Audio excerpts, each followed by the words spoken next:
বন্ধুগণ, আমি আপনাদের সম্মুখে পবিত্র কোরআনে কারীমের কয়েকটি আয়াত তেলাওয়াত করেছি। তেলাওয়াতকৃত আয়াতগুলোর মধ্যে আল্লাহ পাক রব্বুল আলামিন অনেক বড় একটি সুসংবাদ দান করেছেন। সুসংবাদটি হলো যে পৃথিবীর এক শ্রেণীর মানুষ আছে, যেই মানুষের কাছে তাদের মৃত্যুর আগেই, তারা যখন একেবারে জীবনের অন্তিম সময়ে উপস্থিত হয়, মৃত্যুর ঠিক আগ মুহূর্তে তাদের কাছে আল্লাহর পক্ষ থেকে একদল ফেরেশতা অবতীর্ণ হন। ফেরেশতারা এসে ওই মৃত্যু পথযাত্রী লোকটাকে তিনটা সুসংবাদ দান করেন। কয়টা সুসংবাদ? তিনটা সুসংবাদ। এক নম্বর সুসংবাদ দান করেন যে এই যে তোমার সামনে এখন মৃত্যু উপস্থিত, মৃত্যুটা যে কত বড় ভয়াবহ, কতটা যন্ত্রণাদায়ক, এটা আমরা বিভিন্ন সময় শুনেছি। দুনিয়ার মানুষ মৃত্যু যন্ত্রণা সম্পর্কে কোনো ধারণাই অর্জন করতে পারবে না যতক্ষণ পর্যন্ত একজন মানুষ মৃত্যুর মুখোমুখি না হবে। কঠিন এক পরিস্থিতি। তো সেই সময়ে ফেরেশতারা এসে তাকে প্রথম সুসংবাদ দান করেন যে তোমার মৃত্যু যন্ত্রণার এবং মৃত্যুর সময়কে কেন্দ্র করে তোমার ভয়ের কোনো কারণ নাই। এটা হলো প্রথম সুসংবাদ, যে তোমার সামনের যেই বিপদটা, এই বিপদে তোমার কোনো কিছু হবে না, ভয় নাই তোমার। দুই নম্বর সুসংবাদ শোনায় যে এই যে মৃত্যুর পর থেকে যে একটার পরে একটা ঘাটি আসতে থাকে মানুষের জীবনে, মৃত্যুর পরে প্রথম ঘাটি হলো কবর। সেই কবরে সুয়াল জবাব, সুয়াল জবাবের মধ্যে তারপরে হলো যদি না পারা যায় কঠিন এক ভয়াবহ পরিস্থিতি, সেখানে জাহান্নামের বিছানা, আগুনের বিছানা, আযাব কিয়ামত পর্যন্ত। তারপরে হলো কিয়ামত শুরু হলে এই কবর থেকে উঠে হাসরের মাঠে উপস্থিত হওয়া, সেটা আরেক বিভীষিকাময় জায়গা। সেই হাসরের মাঠে আমলের হিসাব কিতাব দেওয়ার পরে তারপরে হলো পুলসিরাত পার হওয়া। পুলসিরাত পার হয়ে ওই পারে যেতে পারলে তারপরে হলো বেহেশতের পথ, জান্নাতের দুয়ার। এই যে কবর থেকে নিয়ে পুলসিরাত পার হওয়া পর্যন্ত অনেকগুলো ঘাটি, ফেরেশতারা তাকে এই অভয় বাণী দেয়, এই সুসংবাদ দান করে যে আমরা কবরেও তোমার সাথে থাকব এবং হাসরে উঠার সময়ও তোমার সাথে থাকব, পুলসিরাত পার হওয়ার সময়ও তোমার সাথে থাকব, এবং তোমাকে আমরা পুলসিরাত পার করে বেহেশতের দুয়ার পর্যন্ত পৌঁছায় দিয়ে তারপরে আমাদের দায়িত্ব শেষ হবে। আল্লাহ পাক সেই দায়িত্ব দিয়েই আমাদেরকে পাঠিয়েছেন। তাহলে দ্বিতীয় সুসংবাদ হলো মৃত্যুর পর থেকে নিয়ে বেহেশতে ঢোকা পর্যন্ত মধ্যখানের কোনো ভয়ের কোনো কারণ নাই। তোমাকে স্পেশাল স্কোয়াড দিয়ে, নিরাপত্তা দিয়ে তোমাকে বেহেশত পর্যন্ত পৌঁছে দেওয়া হবে। তিন নম্বর সুসংবাদ হলো ওয়ালাকুম ফিহা মা তাশতাহি আনফুসুকুম ওয়ালাকুম ফিহা মা তাদদাউন। আর এরপরে যখন তুমি বেহেশতে চলে যাবা, তখন তো আর আমাদের প্রয়োজন হবে না, তখন তো তোমার যা ইচ্ছা, তোমার সকল ইচ্ছা পূরণ করার জন্য আল্লাহ পাকের বিশাল ব্যবস্থাপনা বেহেশতের মধ্যে।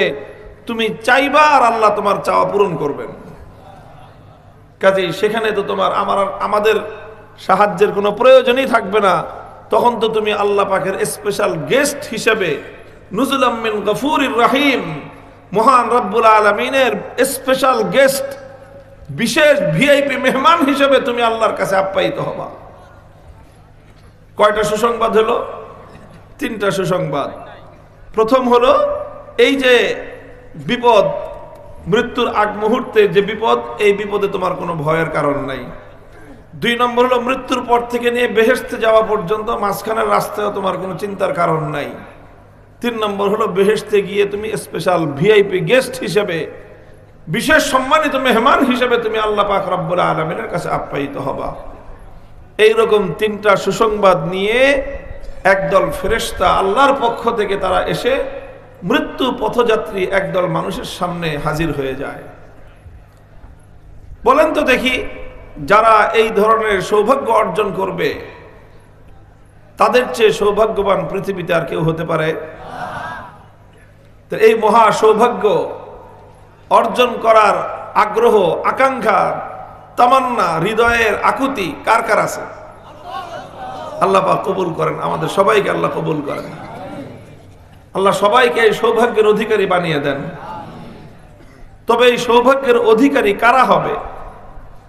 কাদের জন্য আল্লাহ পাক রব্বুল আলামিনের পক্ষ থেকে এইরকম মহা সুসংবাদ নিয়ে আল্লাহর পক্ষ থেকে স্পেশাল দূত ফেরেশতারা স্বয়ং তার সামনে এসে হাজির হবে? কারা তারা? আল্লাহ পাক কোরআনে কারীমের মধ্যে বলেছেন, তারা যারা দুটি বৈশিষ্ট্য অর্জন করতে পারবে। কয় বৈশিষ্ট্য? ছোট্ট ছোট্ট দুটো কথা আল্লাহ বলেছেন। ইন্নাল্লাযীনা ক্বালু রাব্বুনাল্লাহু সুম্মা ইসতাকামু, ইন্নাল্লাযীনা ক্বালু রাব্বুনাল্লাহ সুম্মা ইসতাকামু। প্রথম বৈশিষ্ট্য হলো, যারা এ কথার ঘোষণা দিবে, এ কথা যারা বলবে, অকুণ্ঠ চিত্তে বলবে, অকপটে যারা এ কথার ঘোষণা করবে, রব্বুনাল্লাহ, আমাদের রব হলেন আল্লাহ। অর্থাৎ যারা নিজের রব হিসেবে আল্লাহকে ঘোষণা দিবে, এটা হলো তাদের বৈশিষ্ট্য। যারা এই কথা বলতে পারবে বুক ফুলিয়ে, বুক চিতিয়ে যারা এই কথা বলতে পারবে আমার রবকে, এটা হলো তাদের প্রথম বৈশিষ্ট্য। দ্বিতীয় বৈশিষ্ট্য হলো সুম্মা ইসতাকামু, আল্লাহকে রব বলার পরে, ঘোষণা দেওয়ার পরে ইস্তেকামতের সাথে থাকবে, দৃঢ় থাকবে, অটল থাকবে, অবিচল থাকবে, সাহস নিয়ে বুক চিতিয়ে তারা পাহাড়ের মতো দাঁড়িয়ে থাকবে। এটা হলো তাদের দ্বিতীয় বৈশিষ্ট্য। দেখেন, ছোট্ট ছোট্ট দুটো কথা আল্লাহ পাক বলেছেন যে রব হিসেবে একমাত্র কার নাম ঘোষণা করতে হবে? আল্লাহর নাম। এই ঘোষণাটা দিতে হবে, এই কথাটা বলতে হবে। এরপরে এই কথা বলছি তো বলছি, এই কথার উপর অটল এবং অবিচল থাকতে হবে। বাস এই দুটো কথা, এই দুটো কথা যারা পালন করতে পারবে, এই দুটো বৈশিষ্ট্য, আল্লাহকে রব বলতে পারা এবং সেই বলার উপর অবিচল থাকতে পারা, এই বৈশিষ্ট্য দুটো যারা অর্জন করতে পারবে, আল্লাহর কোরআন তাদের নামে দৃঢ়তার সাথে বলেছে, নিশ্চয়ই নিশ্চয়ই তাদের জন্য ফেরেশতারা এসে মৃত্যুর আগে এই তিন সুসংবাদ দান করবে। এখন আপনারা হয়তো অনেকেই মনে করবেন যে আমরা তো সবাই এক আল্লাহকেই রব বলি, তা তো আমরা আমাদের মোটামুটি প্রথম বৈশিষ্ট্য তো হয়েই গেল, তাই না? এরপরে এর উপরে তো অটল আসি, এর উপরে তো অবিচল আসি, এবং ইনশাল্লাহ মৃত্যু পর্যন্ত অটল থাকবো। তা তো খুব সহজেই হয়ে গেল ব্যাপারটা। না ভাই, একটু বুঝার বিষয় যে আল্লাহকে রব বলার অর্থ কি, এটা একটু বুঝার বিষয়। দেখেন, আল্লাহ পাক রব্বুল আলামিনকে যে রব বলতে হবে, এই রব বলার ব্যাপারটা, এটা শব্দ ছোট হতে পারে, কিন্তু এক শব্দের মধ্যে অনেক বিষয়ের মধ্যে অন্তর্ভুক্ত আছে। আমাদের উলামায়ে কেরাম যারা ওয়াইজ, আলোচক, বয়ান করেন, তারা অনেক সময় একটা দৃষ্টান্ত দেন যে বিয়ের সময় শব্দ তো বলে কয়টা? এক কবুল বলে। আমাদের বাংলাদেশে একজন প্রখ্যাত ওয়াইজ ছিলেন, আলহামদুলিল্লাহ, আমাদের মুরব্বী হযরত মাওলানা আব্দুল গফফার সাহেব রহমতুল্লাহ আলাইহি। আপনারা যারা প্রবীণ আছেন অনেকে নাম শুনে থাকবেন। তিনি এই কথা বলতেন যে এখন বিয়ের পরে তো নানা রকম বায়না ধরে, বলে যে আমারে এটা কিনে দিতে হবে, ওটা কিনে দিতে হবে, এইভাবে থাকতে হবে, এটা করতে হবে, সেটা করতে হবে। প্রথম থেকে তো শুরু হয় বায়না। বায়না তো আস্তে আস্তে ছোটটা থাকে, বিয়ের পর পর স্ত্রীর বায়না থাকে, লিপস্টিক কিনে দাও, সোনো কিনে দাও, ক্রিম কিনে দাও, তেল কিনে দাও, এটা সেটা দাও। এরপরে কিছুদিন যাওয়ার পরে শুরু হয় যে তারপরে হলো কাপড় দাও, স্বর্ণ দাও, গহনা দাও। তারপরে কিছুদিন পরে শুরু হয় যে বাড়ি করো, থাকার ব্যবস্থা ভালো করো। এত কথা। তখন অনেকে রাগ করে বলে যে আমি কি তোমাকে এত দিব বলছিলাম, শোনো দিব এই কথা বলছিলাম? কে কবুল বলো নাই? কাহা কবুল তো বলছিলাম। তুমি যখন কবুল বলছো তো ওই কবুলের মধ্যে ছিল আমি শোনো চাইলে শোনো দিবা। কবুল যখন বলছো তো কবুলের মধ্যে ছিল যখন পাউডার চাবো পাউডার দিবা। যখন কবুল বলছো কবুলের মধ্যে লিপস্টিকও ছিল। যখন কবুল বলছো তো আমার খাওয়া পড়ার যা দরকার তাই দেওয়ার কথা ছিল। ওই কবুলের মধ্যে আমি অসুস্থ হলে চিকিৎসা দেওয়ার কথা ছিল। ওই কবুলের মধ্যে আমার কাপড় চোপড় দরকার পড়লে কাপড় চোপড় দেওয়ার কথা ছিল। ওই কবুলের মধ্যে আমার থাকার জন্য ভালো বাড়ির ব্যবস্থা করে দেওয়ার কথা ছিল। ওই কবুলের মধ্যেই আমাকে কবুল বলার পর থেকে আমার মৃত্যু পর্যন্ত এবং আমার মরণের পরে আমার সন্তানদেরও সকল প্রয়োজন পূরণ করার কথাও ছিল। তো কবুল তো ছোট একটা কথা, কিন্তু এই কবুল বলার মধ্যেই সব অন্তর্ভুক্ত আছে। কথা বলেন ঠিক কিনা? কেউ একবার যদি কবুল বলে ফেলে, তারপরে যতই তুমি পেছরা পেছরি করো, যতই তুমি কাটাকাটি করতে চাও, তোমার ওই সোনা পাউডার কিনে দিতেই হবে। তুমি দুনিয়ার যার কাছে যা বলো, নালিশ দাও যে আমার বিবি খালি সোনা পাউডার চায়। আমি তো তারা সোনা পাউডার দেওয়ার কথা বলি নাই। সবাই বলবে কেন তুই কবুল কস নাই? কবুল তো বলছিলাম, আলহামদুলিল্লাহ কবুল, কিন্তু সোনা পাউডার তো ছিল না। কয় না, ওই কবুলের মধ্যে সোনা পাউডারও ছিল। ওই কবুলের মধ্যে তার সমস্ত চাহিদার প্রয়োজন পূরণ করার কথা ছিল। কথা বলেন ঠিক কিনা? তো এই যে আমরা এবং আপনারা যে আল্লাহকে রব বলে ঘোষণা দিলাম, এটাও আসলে একটা কবুল বলার মতোই কথা। কেমনে কবুল বলার মতো কথা? ইতিহাস তো আমরা জানি। কোরআনে পাকের মধ্যে আল্লাহ পাক রব্বুল আলামিন নিজেই বলেছেন, وَإِذْ أَخَذَ رَبُّكَ مِنْ بَنِي آدَمَ مِنْ ظُهُورِهِمْ ذُرِّيَّتَهُمْ وَأَشْهَدَهُمْ عَلَى أَنفُسِهِمْ أَلَسْتُ بِرَبِّكُمْ। আল্লাহ পাক রব্বুল আলামিন আদম আলাইহিস সালামকে সৃষ্টি করলেন। আদম আলাইহিস সালাতু ওয়াস সালামের পৃষ্ঠদেশ থেকে কিয়ামত পর্যন্ত যত বনি আদম, যত আদম সন্তান তৈরি জন্ম হবে, সমস্ত আদম সন্তানদেরকে আল্লাহ পাক রব্বুল আলামিন বাবা আদমের পিঠ থেকে বের করলেন।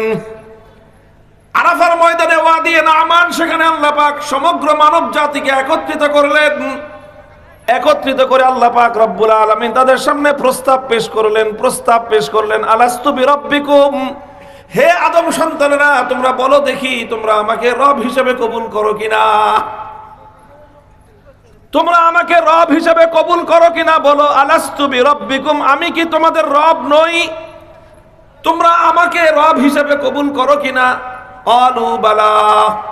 কোরআন বলতেছে সমগ্র মানব জাতি আদম সন্তানেরা সম্মিলিত কণ্ঠে এক সুরে আমরা সকলে বলে উঠেছিলাম, কেন নয়, অবশ্যই আমরা আপনাকে রব হিসেবে কবুল করে নিলাম। এটা তো আমার আর আপনার মনে নাই। মনে আছে যে এই কথা আমরা বলে আসছি? আমাদের যেহেতু মনে নাই, এই জন্য আল্লাহ বলতেছেন কোরআনে কারীমের মধ্যে, শাহিদনা আন তাকুলু ইয়াউমাল কিয়ামাতি ইন্না কুন্না আন হাযা গাফিলিন। আল্লাহ বলেন যে আমি সাক্ষী থাকলাম, আর এটাকে কোরআনে পাকের মধ্যে ঘোষণা করে দিয়ে তোমাদেরকে জানিয়ে দিলাম, যেন কেউ কিয়ামতের দিন আমার সামনে এসে বলতে না পারো যে আল্লাহ, আমি যে আপনাকে রব হিসেবে কবুল করেছিলাম সেটা তো আমার মনে ছিল না। মনে করায় দিলাম। আল্লাহ কি করায় দিলেন? মনে করিয়ে দিলেন, আমাদেরকে স্মরণ করিয়ে দিলেন। একবার দুইবার নয়, অসংখ্যবার আল্লাহ আমাদেরকে এই কথা স্মরণ করিয়ে দিয়েছেন যে আমরা রব হিসেবে কবুল করেছি কাকে? আরো আসতে বলেন, আরো আসতে। আল্লাহ বলতেছেন রব হিসেবে ঘোষণা করতে হবে, আর আপনারা মিনমিনায় কথা বলেন। আপনারা তো মামুনুল হকের ওয়াজ শোনার মাত্র কথা বলতেছেন না, জোরে বলতে হবে কথা। কথা বলেন। রব হিসেবে কবুল করেছি কয়জনকে? কাকে? রবকে।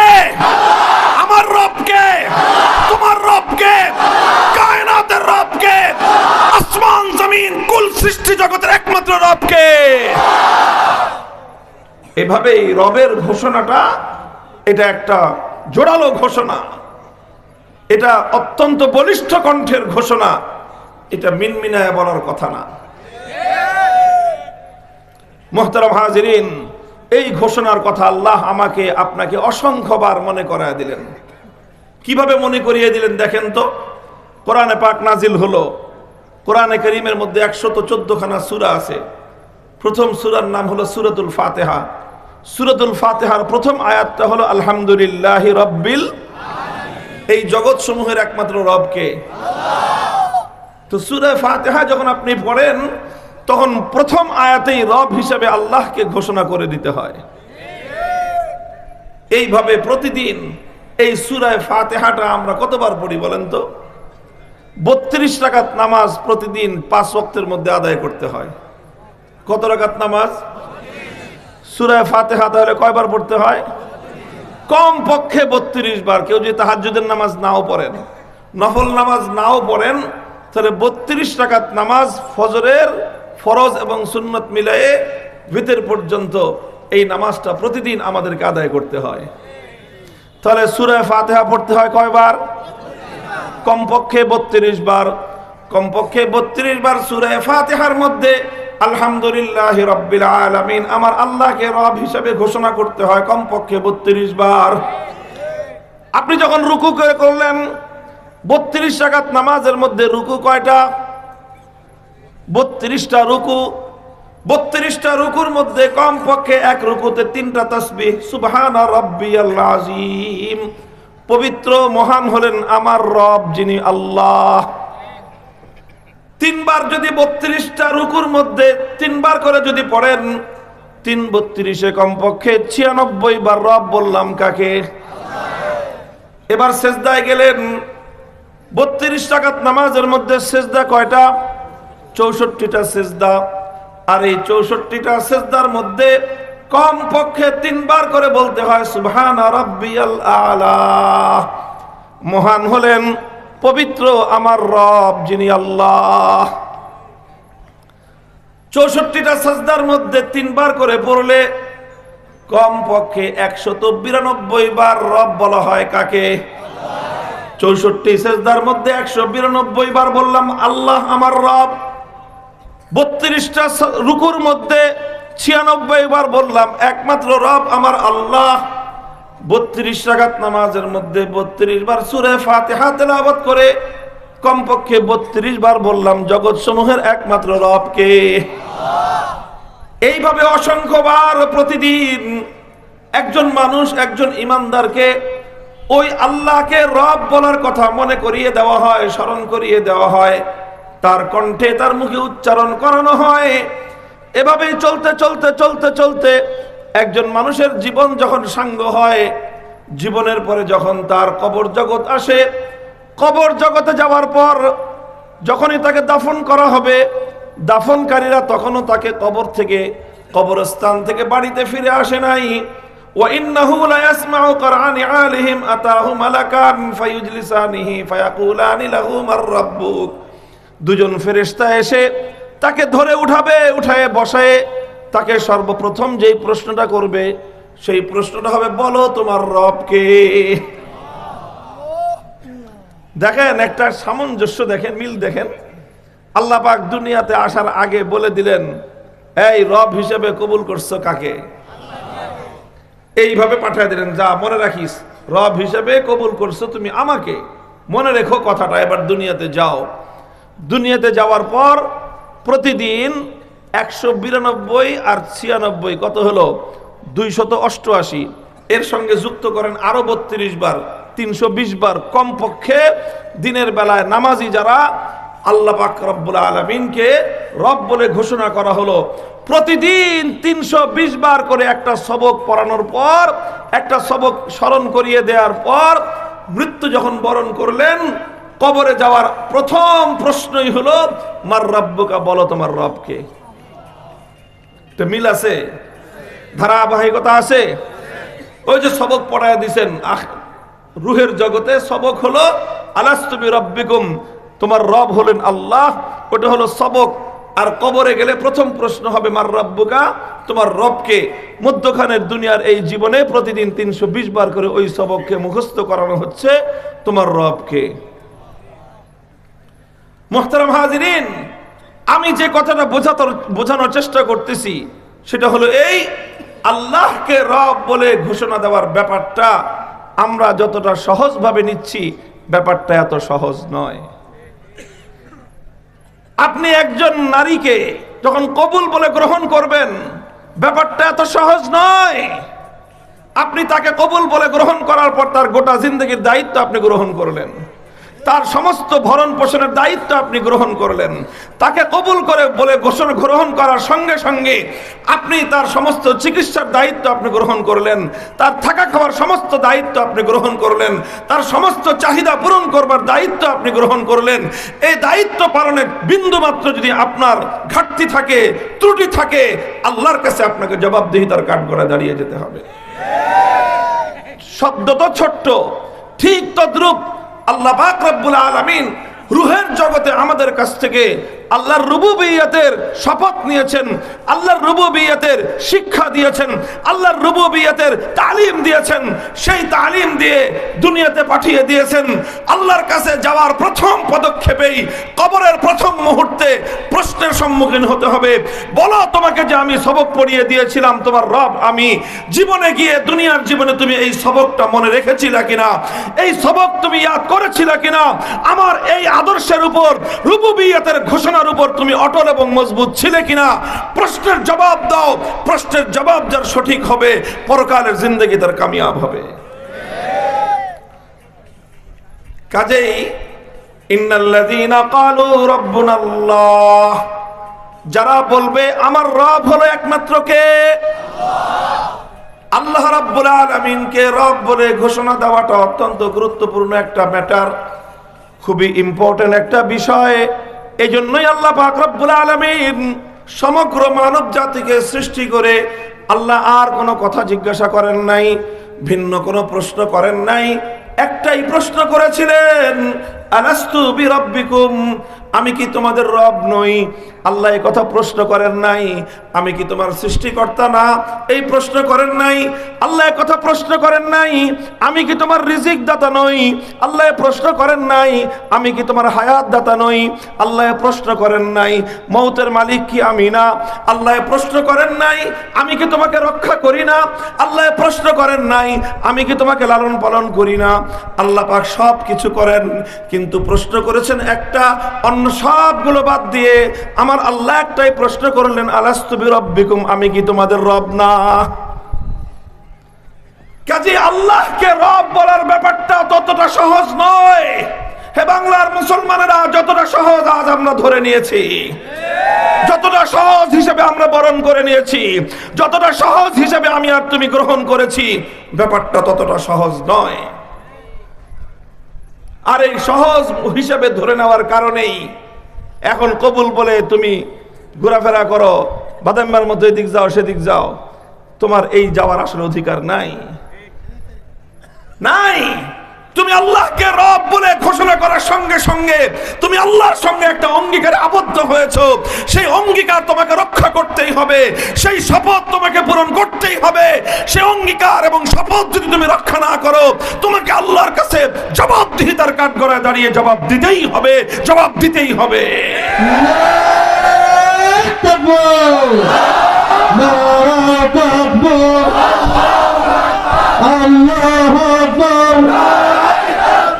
দিন ইসলাম, দিন ইসলাম, করম সুন্দর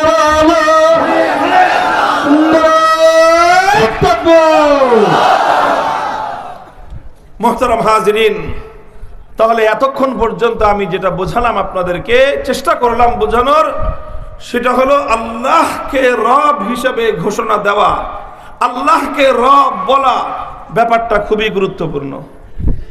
এটুক তো অন্তত বুঝে আসার কথা। যদি গুরুত্বপূর্ণ না হতো তাহলে আল্লাহ আমাদের সকল মানব জাতিকে সৃষ্টি করে এই কথা অঙ্গীকার নিতেন না যে তোমরা রব হিসাবে মানবা কাকে। যদি বিষয়টা গুরুত্বপূর্ণ নাই হতো, আল্লাহ প্রতিদিন এভাবে 5 ওয়াক্ত নামাজের মধ্যে 320 বার আমাকে আপনাকে আল্লাহর রুবুবিয়তের কথা স্মরণ করিয়ে দিতেন না। ব্যাপারটা যদি ততটা গুরুত্বপূর্ণ এবং সিরিয়াস নাই হতো, কবরে যাওয়ার সঙ্গে সঙ্গে আল্লাহ সর্বপ্রথম প্রশ্ন এটা করতেন না যে মার রব্বুকা, তোমার রবকে। কথা বলেন ঠিক কিনা? আচ্ছা, এবার আসেন, তাহলে আমরা তো আল্লাহকে রব বলে মানছি, তাই না? আল্লাহকে রব বলে ঘোষণা দেই তো নাকি? শুধু রুহের জগতে দিয়ে আসছি না দুনিয়াতেও দেই? রুহের জগতে কারা কারা আল্লাহকে রব বলে ঘোষণা দিয়েছেন হাত উঠান তো দেখি। এই মনে আছে আপনাদের এই কথাটা? আমাদের তো মনে নাই, তাই না? মনে আছে আপনাদের কারো? তবে দুনিয়াতে এমন কিছু মানুষ অতিক্রান্ত হয়েছেন যারা রুহের জগতে যে আল্লাহকে রব বলে ঘোষণা দিয়েছিলেন তাদের সেই কথাটা স্মরণ ছিল। ইমামে গাজালি রহমতুল্লাহ আলাইহি তাদের মধ্যে একজন, তিনি তার হায়াতে, তার জীবনীতে আসছে এই কথা যে তিনি বলেন যে এখনো আমার সেই স্মৃতির কথা মনে আছে। আল্লাহ ওনাকে এমন প্রখর মেধা দিয়েছিলেন, রুহের জগতে যে তিনি আল্লাহকে রব বলে ঘোষণা দিয়েছিলেন, দুনিয়াতে এসেও তিনি সেই স্মৃতি ভুলে যান নাই। আচ্ছা, কারো মনে থাকুক বা না থাকুক, আল্লাহ পাক কোরআনে কারীমের মধ্যে সেই কথা মনে করিয়ে দিয়ে, সেই ইতিহাস বর্ণনা করে দিয়ে আমাদের সকলকে স্মরণ করায় দিয়েছেন। কথা বলেন ঠিক কিনা? কাজেই রুহের জগতে আমরা সবাই আল্লাহকে রব বলে ঘোষণা করেছি, এই কথার মধ্যে কোনো দ্বিমত করার কোনো অবকাশ নাই।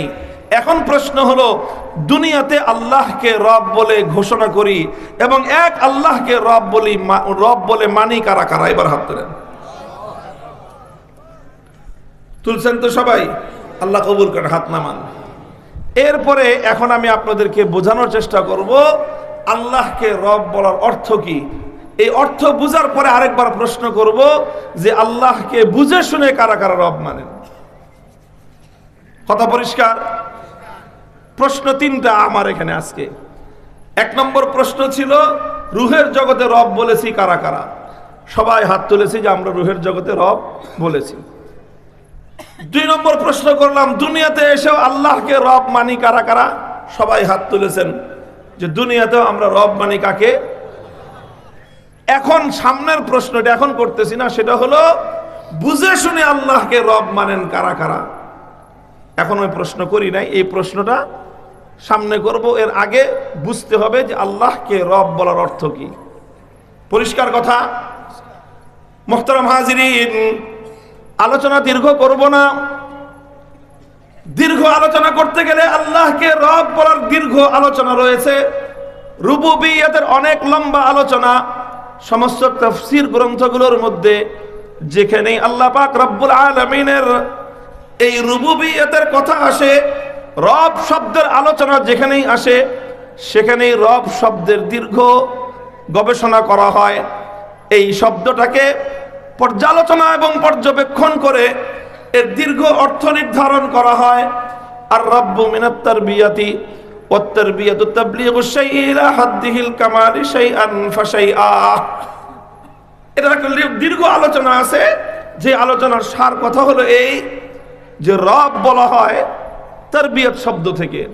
তারবিয়াত মানে হলো, তারবিয়াত বলা হয় যে কোনো একটা জিনিসকে ধীরে ধীরে সযত্নে লালন পালন করে তার উন্নতির চূড়ান্ত শিখর পর্যন্ত তাকে পৌঁছে দেয়া, এটার নামই হলো তারবিয়াত। আর যে তারবিয়াত করেন তাকেই বলা হয় রব। এটা হলো শাব্দিক বিশ্লেষণ, যে মানুষকে, যে কোনো একজন মানব সন্তানকে ধীরে ধীরে আল্লাহ পাক রব্বুল আলামিন তার জন্ম থেকে নিয়ে তার উন্নতির চরম শিখর পর্যন্ত পৌঁছতে যা কিছুর প্রয়োজন হয় সবকিছুর ব্যবস্থা করেন কে? মানুষ জন্ম নেওয়ার পর তার রিজিকের প্রয়োজন হয়, যেই বয়সে যেই ধরনের রিজিকের প্রয়োজন হয় কুদরতিভাবে ব্যবস্থাপনা করেন কে? মানুষের নানা ধরনের রোগ বালাই হয়, প্রতিটি রোগ থেকে প্রোটেকশনের ব্যবস্থা করেন কে? এভাবে ধীরে ধীরে তাকে উন্নতির পর্যন্ত পৌঁছতে হয়। বিপদে বিপদ আপদ প্রতি মুহূর্তে একজন মানুষকে আক্রমণ করতে থাকে, এই সকল বিপদ আপদ থেকে রক্ষা করেন কে? এভাবে ধীরে ধীরে মানুষকে বর্ধন দেন, মানুষকে বড় করতে থাকেন, শক্তি দিতে থাকেন। একটা দুর্বল শিশু যে নিজের শক্তিতে উঠে বসতে পর্যন্ত পারত না, শুয়ে শুয়ে কান্না করা ছাড়া যার কোনোই শক্তি ছিল না, শুধুমাত্র কান্না করতে পারত, সেখান থেকে তাকে কথা বলার শক্তি দিলেন, উঠে বসার শক্তি দিলেন, বসা থেকে দাঁড়াবার শক্তি দিলেন, দাঁড়িয়ে তাকে দৌড়ে চলবার শক্তি দিলেন, পৃথিবীর এক প্রান্ত থেকে আরেক প্রান্ত পর্যন্ত চলবার শক্তি দিলেন, হিমালয়ের চূড়া পর্যন্ত জয় করার শক্তি তাকে দিলেন, আকাশ পর্যন্ত পৌঁছে গিয়ে চন্দ্রকে বিজয় করবার শক্তি তাকে দিলেন, পাতাল ফুঁড়ে সমুদ্রের গহীনে গিয়ে সেই সমুদ্র গহীন বিজয় করবার শক্তি সামর্থ্য তাকে দিলেন, উত্তর থেকে দক্ষিণ, পূর্ব থেকে পশ্চিম প্রান্ত পর্যন্ত সারা পৃথিবীকে নিজের নেতৃত্বে, নিজের নিয়ন্ত্রণে আনবার শক্তি তাকে দিলেন। এই সব কিছু করে একজন মানুষকে চূড়ান্ত শক্তিমত্তার স্বর্ণ শিখরে পৌঁছে দিলেন কে? এই জন্য আল্লাহ পাক রব্বুল আলামিন রব। তাবলীগুশ শাইই ইলা হাদ্দিহিল কামালি শাইআন ফাশাইআ, এটা একদিনে আল্লাহ করেন না, ধীরে ধীরে করেন। একদিনে মুহূর্তের মধ্যে একটা ছোট্ট শিশুকে আল্লাহ পাক রব্বুল আলামিন 30 বছর যুবকের মতো শক্তি তাকে দান করেন না, বরং প্রতিদিন, প্রতি মুহূর্তে, প্রতি ঘন্টায়, প্রতি মিনিটে, প্রতি সেকেন্ডে আল্লাহ পাক একটু একটু করে তাকে শক্তি দান করতে থাকেন। এই একটা একটা অনাথ শিশু, একটা অসহায় শিশু, একটা দুর্বল শিশু শোয়া থেকে আস্তে আস্তে এভাবে সে দাঁড়িয়ে উঠে শক্তিমত্তার সঙ্গে নিজের পায়ে দাঁড়িয়ে সারা দুনিয়ার সমস্ত ঝড় ঝঞ্ঝা বিক্ষুব্ধ সমস্ত প্রতিকূলতার মোকাবেলা করে সে দুনিয়াতে তার কৃতিত্বের দ্বারা সারা দুনিয়া মানুষকে আলোড়িত করে দেয়। এই মাত্র মানুষকে এভাবে ধীরে ধীরে তার উন্নতির স্বর্ণ শিখর পর্যন্ত পৌঁছায় দেন মানুষকে কে?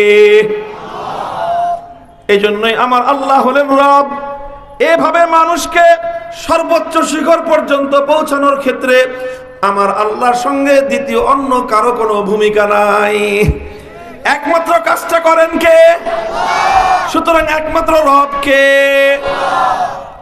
মুহতারাম হাজিরিন, এটা হলো একটা স্বাভাবিক অর্থ। এই অর্থ অনুযায়ী আল্লাহকে রব মানার ক্ষেত্রে দুনিয়ার কোনো মানুষের কোনো আপত্তি নাই। সৃষ্টিকর্তা আল্লাহকে মানার মধ্যে আবু জাহালের কোনো আপত্তি ছিল না। লালনকর্তা পালনকর্তা এক আল্লাহ, এটা মানার ক্ষেত্রে বড় বড় কুরাইশের কাফেরদের কোনো আপত্তি ছিল না।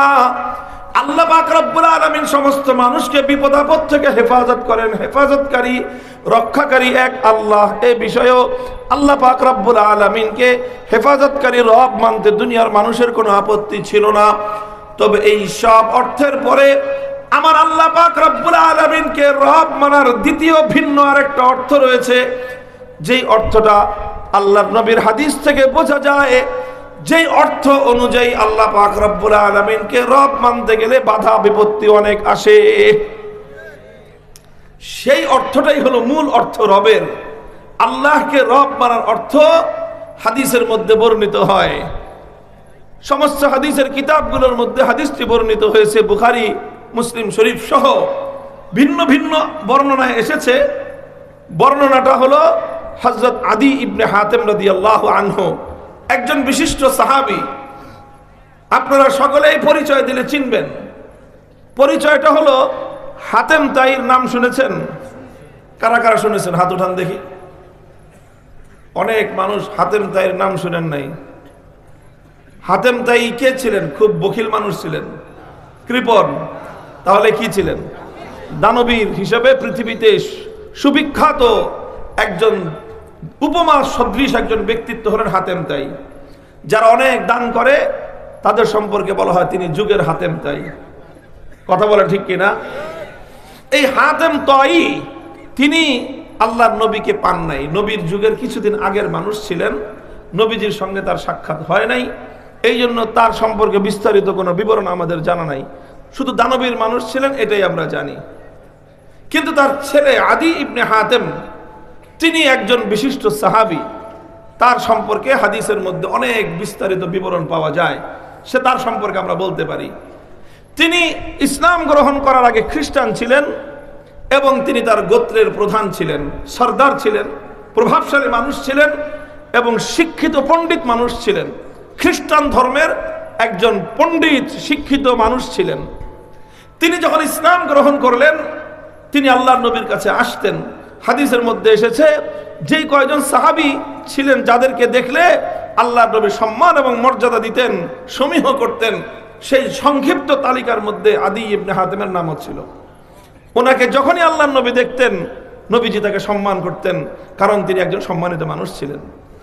সেই আদি তিনি একদিন আল্লাহর নবীকে একটা প্রশ্ন নিয়ে আসলেন নবীজির কাছে। প্রশ্নটা হলো এই, খুব লক্ষ্য করে বুঝেন, এই প্রশ্নটা বুঝতে হবে। এই প্রশ্নটা বুঝলেই আমাদের ওই মূল কথা যে আল্লাহকে রব বলার অর্থ কি সেটা বুঝতে পারবেন।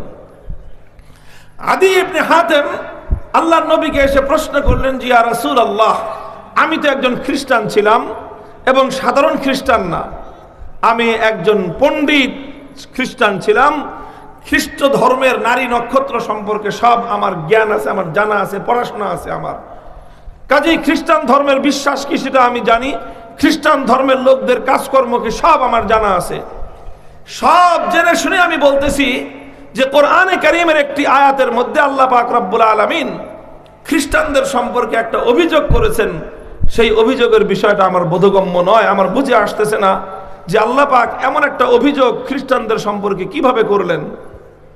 কি অভিযোগ?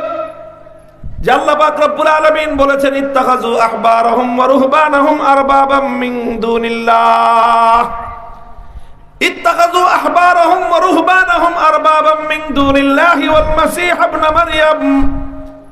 আল্লাহ পাক রব্বুল আলামিন বলেছেন যে খ্রিস্টানরা তারা তাদের দুই শ্রেণীর মানুষকে রব হিসাবে গ্রহণ করেছে। খ্রিস্টানরা কয় শ্রেণীর মানুষকে? কয় শ্রেণীর? দুই শ্রেণীর মানুষকে কি বানিয়েছে? কি বানিয়েছে? রব বানিয়েছে। আর বাব এটা বহু বচন, তার অর্থ হলো এক বচন হলো রব, রবের বহু বচন হলো আরবাব। আল্লাহ বলতেছেন যে খ্রিস্টানরা তাদের ধর্মের দুই শ্রেণীর মানুষকে তারা রব হিসেবে গ্রহণ করে নিয়েছে। কয় শ্রেণীর মানুষ? এক শ্রেণীর মানুষকে বলা হয়েছে আহবার, যারা পণ্ডিত শ্রেণীর মানুষ, শিক্ষিত সুশীল সমাজ। আমাদের সমাজে বেশি জানাশোনা মানুষদেরকে তো কি কয়? সুশীল সমাজ। তো এই খ্রিস্টানরা তাদের সুশীল সমাজকে রব হিসেবে গ্রহণ করেছে। আর দ্বিতীয় হলো ওয়ারুহবানাহুম, রুহবান রাহেবের বহু বচন, যার অর্থ হলো পাদ্রী সমাজ। অর্থ কি বললাম? পাদ্রী। প্রথম শ্রেণীর মানুষ কারা? পণ্ডিত শ্রেণী। কি বললাম? পণ্ডিত মানে জ্ঞানী, যাদের কি আছে? জ্ঞান আছে, শিক্ষা দীক্ষা আছে। আর দ্বিতীয় শ্রেণী কাদেরকে বললাম? পাদ্রী, যারা যারা কি প্রত্যেক ধর্মের ধর্মগুরু থাকে না? হিন্দুদের ধর্মগুরুকে কি বলে? ঠাকুর বলে। কি বলে? ঠাকুর বলে। আমাদের ইসলাম ধর্মের যারা ধর্মগুরু, ধর্মের ব্যাপারে মানুষকে দিক নির্দেশনা দেয়, তাদেরকে আমরা কি বলি? আলেম সমাজ বলি। কি বলি? আলেম সমাজ, ইমাম সমাজ। ইমামদেরকে আমরা অনুসরণ করি, আলেমদেরকে আমরা অনুসরণ করি। তো ঠিক এরকম হিন্দুদের মধ্যে কি আছে? ঠাকুর আছে। খ্রিস্টানদের মধ্যে কি আছে? এরকম পাদ্রী আছে। কি আছে? পাদ্রী। তো আল্লাহ বলতেছেন যে খ্রিস্টানরা তারা এক আল্লাহকে বাদ দিয়ে আল্লাহর পরিবর্তে তারা তাদের পণ্ডিতদেরকে, জ্ঞানীদেরকে এবং তাদের পাদ্রীদেরকে তারা রব বানিয়ে নিয়েছে। এই হলো খ্রিস্টানদের ব্যাপারে কোরআনে পাকের অভিযোগ। এখন আদি ইবনে হাতেম রাদিয়াল্লাহু আনহু তিনি বলতেছেন, ইয়া রাসূলুল্লাহ, আমি নিজে তো খ্রিস্টান ছিলাম এবং খ্রিস্টান ধর্মের একজন পণ্ডিত ব্যক্তি ছিলাম, কিন্তু কোনোদিন আমাকে তো আমার অনুসারীরা কেউ কোনোদিন রব বলে নাই, এবং আমরাও কোনোদিন আমাদের কোনো পণ্ডিত ব্যক্তিকে খোদা বলি নাই, আমাদের কোনো পাদ্রীকেও তো আমরা খোদা বলি না, আমরা তো খোদা হিসেবে এক আল্লাহকেই মানি।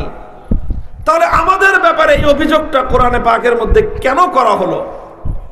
প্রশ্নটা বুঝেছেন? কারা কারা প্রশ্ন বুঝছেন? হাত তুলেন দেখি। বুঝে শুনে হাত তুলবেন। খুব অল্প সংখ্যক মানুষ বুঝেছেন, বোঝা গেল। তবে এটা বুঝতে হবে। প্রশ্ন না বুঝলে উত্তর বুঝবেন কিভাবে? প্রশ্ন যদি কেউ না বুঝে আর যদি লেখালেখি শুরু করে, প্রশ্নপত্রের মধ্যে উত্তরপত্র লেখে, তো সে পরীক্ষা নম্বর পাবে? আগে তো প্রশ্নটা বুঝতে হবে। প্রশ্নটা আবার বলছি, লক্ষ্য করে শুনেন। প্রশ্ন হলো যে খ্রিস্টানরা তো কোনোদিন কোনো জ্ঞানী ব্যক্তিকে খোদা বলে নাই, রব বলে নাই। তারা কোনোদিন তাদের কোনো পাদ্রীকে খোদা বা রব বলে নাই। তাহলে আল্লাহ পাক কেন বললেন যে খ্রিস্টানরা তাদের পাদ্রী এবং পণ্ডিতদেরকে রব হিসাবে গ্রহণ করেছে? এটা কেন বললেন? এই হলো প্রশ্ন। এবার বুঝছেন প্রশ্ন? আল্লাহ পাক বুঝবার তৌফিক দান করেন। আদি ইবনে হাতেম আল্লাহর নবীর কাছে বিষয়টা জানার জন্য প্রশ্ন করলেন। প্রশ্ন দুই রকম হয়। একরকম প্রশ্ন হয় কাউকে ঠেকানোর জন্য, আরেক রকম প্রশ্ন হয় কারো কাছ থেকে কোনো কিছু জানার জন্য। কথা বলেন ঠিক না বেঠিক? তো যারা মানুষকে ঠেকানোর জন্য প্রশ্ন করে এই সকল প্রশ্নকারীরা হলো অবান্তর, আর যারা মানুষের কাছ থেকে জানবার জন্য প্রশ্ন করে তারা হলো জ্ঞানের অন্বেষী। আদি ইবনে হাতেম রাদিয়াল্লাহু আনহু আল্লাহর নবীর কাছে যে প্রশ্ন করেছিলেন, ঠেকানোর জন্য প্রশ্ন করেন নাই, জানবার জন্য প্রশ্ন করেছেন, শিখবার জন্য প্রশ্ন করেছেন। তো তিনি যখন প্রশ্ন করলেন, আল্লাহর নবী তাকে বুঝাইয়া দিলেন। কিভাবে বুঝালেন? কোন কোন বর্ণনায় এসেছে তখন আল্লাহর নবী আদি ইবনে হাতেমকে আরেকটা পাল্টা প্রশ্ন করলেন। কি করলেন? একটা পাল্টা প্রশ্ন করলেন। নবীজি বললেন, দেখো আদি, তোমাদের খ্রিস্টান ধর্মের মধ্যে এমন কোনো বিষয় ছিল কিনা বলতো, যে যখন আলাস্তুম হাররামতুম মা হাররামু ও আহলালতুম মা আহাল্লু, তোমাদের ধর্মের মধ্যে তো কিছু বিধিবিধান আছে। আল্লাহর পক্ষ থেকে তোমাদের উপর যে আসমানি কিতাব নাজিল হয়েছে, সেই আসমানি কিতাবে আল্লাহর পক্ষ থেকে তোমাদেরকে অনেক বিধান দেওয়া আছে। কিন্তু মাঝে মাঝে তোমাদের ধর্মের পণ্ডিত শ্রেণীর লোকজন আর পাদ্রীরা মিটিং করে তারা একসাথে বসে তারা তোমাদেরকে ঘোষণা দিয়ে দিত যে এখন থেকে ধর্মের এই বিধানটা বাতিল। যে আল্লাহ যেটাকে বৈধ করেছিলেন, হঠাৎ তোমাদের এই পণ্ডিত আর পাদ্রীরা বসে তারা ঘোষণা দিয়ে দিল আল্লাহ যেটাকে বৈধ করেছিলেন এখন থেকে আর সেটা বৈধ না, এখন থেকে সেটা অবৈধ। অথবা আল্লাহ যেটাকে অবৈধ করেছিলেন এখন থেকে সেটা আর অবৈধ না, এখন থেকে সেটা বৈধ। এরকম তোমাদের পণ্ডিত আর পাদ্রীরা কোনো একটা মিটিংয়ে বসে, কোনো একটা মন্ত্রী পরিষদে বসে, অথবা কোনো একটা সংসদে বসে তারা যখন সব সদস্যরা ভোট দিয়ে বলে দিত যে এখন থেকে আল্লাহ যেটাকে বৈধ বলেছিলেন সেটা অবৈধ, অথবা এখন থেকে আল্লাহ যেটাকে অবৈধ বলেছিলেন সেটা এখন থেকে বৈধ, এরকম পণ্ডিত আর পাদ্রীরা মিলে আল্লাহর বিধানকে পরিবর্তন করে দিলে তখন তোমরা খ্রিস্টানরা সেটা সানন্দ চিত্তে মেনে নিতে, এমন বিষয় তোমাদের ধর্মে ছিল কিনা? হ্যাঁ হুজুর, হ্যাঁ তা তো অনেক হইতো এরকম। আমাদের আল্লাহর যে বিধানটা পছন্দ না হইতো মিটিং ডাকতো সংসদ সদস্যদের। এরপরে সেই মিটিং ডেকে স্পিকার বলতো যে এই বিধানটা তো এখনকার যুগে কঠিন, এখন পণ্ডিতরা পাদ্রী মশাইরা আপনারা বলেন দেখি এই বিধানটাকে কোনোভাবে পরিবর্তন করে দেওয়া যায় কিনা। তখন তারা বলতো যে হ্যাঁ পরিবর্তন করে দেওয়া যায়। এরপরে স্পিকার বলতো কারা কারা পরিবর্তনের পক্ষে, তারা হ্যাঁ বলেন, যারা পরিবর্তনের পক্ষে না তারা বলেন না বলেন। তারপর তারা সব এক সুরে শিয়ালের মতো হুক্কা হুয়া হা বলতো। তখন স্পিকার বলতেন যে এখন থেকে শরীয়তের বিধানটা পরিবর্তন হয়ে গেল, হা জয়যুক্ত হয়েছে, হা জয়যুক্ত হয়েছে, হা জয়যুক্ত হয়েছে। এরকম বিষয় ছিল। হ্যাঁ আমাদের ধর্মে তো এরকম ঘটনা অহরহই ঘটতো। আমাদের শরীয়তের আল্লাহর ইনজিল কিতাবের অনেক বিধান আমাদের পণ্ডিত আর পাদ্রীরা মিশে বসে বসে পরিবর্তন করে দিয়েছে। যেই বিধানটাই আমাদের সমস্যা মনে হতো, যেই বিধানটা পালন করতে আমাদের সমস্যা হতো, যেই বিধানটা নিয়ে আমরা সমস্যায় পড়তাম, কঠিন আর জটিল মনে হতো, আমাদের পণ্ডিত আর পাদ্রীরা বসে তখন সেই সিদ্ধান্ত গ্রহণ করে জাতিকে জানায় দিত এখন থেকে আল্লাহর কিতাব ইনজিল শরীফের বিধান পরিবর্তন, এখন থেকে খ্রিস্টান ধর্মের বিধান পরিবর্তন। গোটা জাতি তাদের সেই বিধানকে তারা মেনে নিত। এই বিষয়টা আমাদের মধ্যে অহরহ ছিল। বুঝতে পারতেছেন কথাটা? আল্লাহর নবী যখন এই প্রশ্ন করে এই জবাব নিলেন, এরপরে নবীজি মূল প্রশ্নের জবাব দিলেন। তুমি যে বলছিলা যে তোমাদের ধর্মে কোনো ব্যক্তি কোনোদিন কোনো পণ্ডিতকে রব বলে নাই, তুমি যে বলছিলা তোমাদের ধর্মে কোনোদিন কোনো পাদ্রীকে তোমাদের কেউ রব বলে নাই, অথচ তুমি স্বীকার করতেছো যে তোমাদের ধর্মে আল্লাহর বিধানকে পণ্ডিত আর পাদ্রীরা মিলে পরিবর্তন করে দিলে তোমরা সেই পরিবর্তনটা মেনে নিতে, তাহলে ফাযালিকা ইত্তিখাযুর রাব্বি, কোন হাদিসের মধ্যে এসেছে ফাতিলকা ইবাদাতুহুম।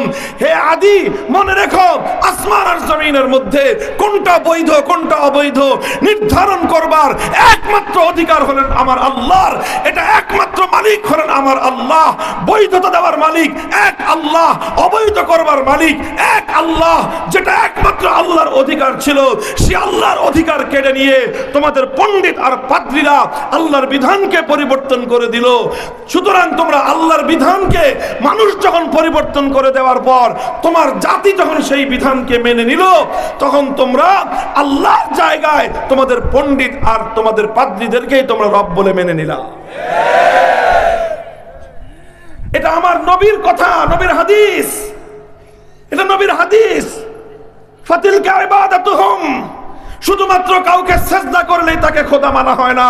কাউকে সেজদা করলে যেরকম তাকে খোদা মানা হয়, কাউকে পূজা করলে যেরকম কাউকে খোদা মানা হয়, ঠিক তদ্রূপ নিরঙ্কুশ ভাবে প্রশ্নহীন ভাবে কারো আইন এবং বিধান মেনে নিলেও তাকে রব এবং খোদা মানা হয়।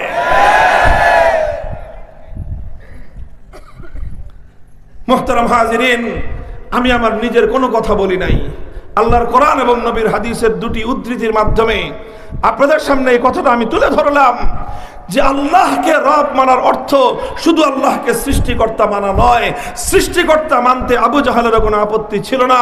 আল্লাহকে রব মানার অর্থ শুধু আল্লাহকে রক্ষাকর্তা মানা নয়। আল্লাহকে রব মানার অর্থ শুধু আল্লাহকে রিজিকদাতা মানা নয়। আল্লাহকে রব মানার অর্থ শুধু আল্লাহকে রক্ষাকর্তা পালনকর্তা মানা নয়, বরং আল্লাহকে রব মানার সবচেয়ে গুরুত্বপূর্ণ সবচেয়ে বড় অর্থ হলো বিধান দেওয়ার ক্ষেত্রে একমাত্র চূড়ান্ত রূপে বিধান দেওয়ার মালিক কাকে মানা।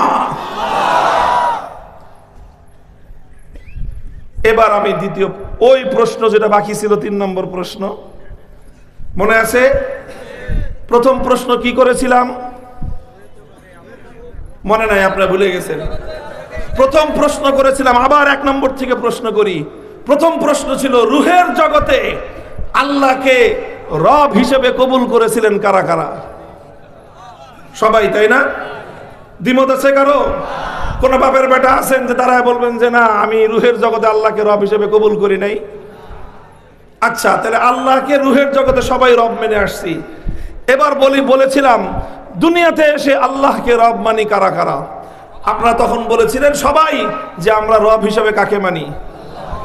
এরপর আমার 3 নম্বর প্রশ্ন ছিল যে বুঝে শুনে আল্লাহকে রব মানেন কারা কারা? এখন সেই প্রশ্ন করব, এখন সেই প্রশ্ন করব। কান খাড়া করেন, আমার দিকে মনোযোগ নিবদ্ধ করেন এবং এক আল্লাহকে হাজির নাজির জেনে নিজের জীবনের অতীত কর্মকাণ্ডকে নিজের সামনে উপস্থিত রেখে এবার প্রশ্নের জবাব দিবেন। বুঝে শুনে বলবেন রব মানার অর্থ হলো বিধান দেওয়ার মালিক একমাত্র আল্লাহ। রব মানার অর্থ হলো বৈধতা দেওয়ার মালিক একমাত্র আল্লাহ, অবৈধ করার মালিক একমাত্র আল্লাহ। আল্লাহর কোন বিধানকে চ্যালেঞ্জ করে, আল্লাহর কোন বিধানকে ভায়োলেট করে অন্য কেউ কোনো বিধান দিতে পারবে না। অন্য কাউকে বিধানদাতা মানলে তাকে রব মানা হয়। এবার বলেন, বুঝে শুনে বলেন, আমি এবং আপনি আমার জীবনে এই পৃথিবীতে সকল ক্ষেত্রে বিধান দেওয়ার চূড়ান্ত মালিক একমাত্র কাকে বিশ্বাস করি? নারায়ে তাকবীর, নারায়ে তাকবীর। আল কোরআনের আলো পরে পরে চলো। নারায়ে তাকবীর। মুহতারাম হাজিরিন, দেখেন বিষয়টা আমি শুরুতেই বলেছিলাম যে আল্লাহর রুবুবিয়্যতের ঘোষণার ব্যাপারটা খুবই গুরুত্বপূর্ণ একটা বিষয়। এটা মামুলি কোনো বিষয় নয়, এটা মামুলি কোনো বিষয় নয়। মামুলি বিষয় হলে আল্লাহ পাক এভাবে আদম আলাইহিস সালামের পিঠ থেকে আমাদের সকলকে সৃষ্টি করে একত্রিত করে একটাই মজমা হয়েছিল, যেই মজমার মধ্যে সমস্ত বনি আদম একত্রিত ছিল। আর এরপরে আরেকটা মজমা হবে, যেই মজমায় সমস্ত বনি আদম একত্রিত হবে, সেটা হলো হাসরের মাঠ। এক হলো রুহের জগতে সব মানুষ একত্রিত ছিল, আর দ্বিতীয় হবে আবার একবার মানুষ সব একত্রিত কোথায়? এরপরে একদল মানুষ জাহান্নামে চলে যাবে, আরেক দল মানুষ জান্নাতে চলে যাবে। এরপরে আর কোনোদিন একত্রিত হবে না সমস্ত মানুষ দুইটা জায়গাতেই একত্রিত। এক হলো রুহের জগতে, যেখানে এই শপথ অনুষ্ঠান হয়েছিল, আরেকটা হবে দ্বিতীয়বার হাসরের মাঠে, যখন এই শপথের হিসাব হবে। তো ভাই, এই শপথের ব্যাপারটা খুব মামুলি বিষয় নয়। হাতে পায়ে ধরে বুঝাই আমার জাতিকে, শপথের বিষয়টা অত হালকা নয় যত হালকা আমার জাতি তাকে গ্রহণ করে নিয়েছে। বিষয়টা তত মামুলি নয় যতটা মামুলি আজ আমরা গ্রহণ করে নিয়েছি। বিষয়টা খুবই সিরিয়াস, খুবই ইম্পর্টেন্ট। এজন্যই প্রতিদিন কমপক্ষে 320 বার এক আল্লাহকে রব বলার শিক্ষা আমাদেরকে স্মরণ করায় দেওয়া হয়। আর এজন্যই মৃত্যুর পরে প্রথম প্রশ্ন হবে, মার রব্বুকা, বলো তোমার জীবনে রব কে ছিল।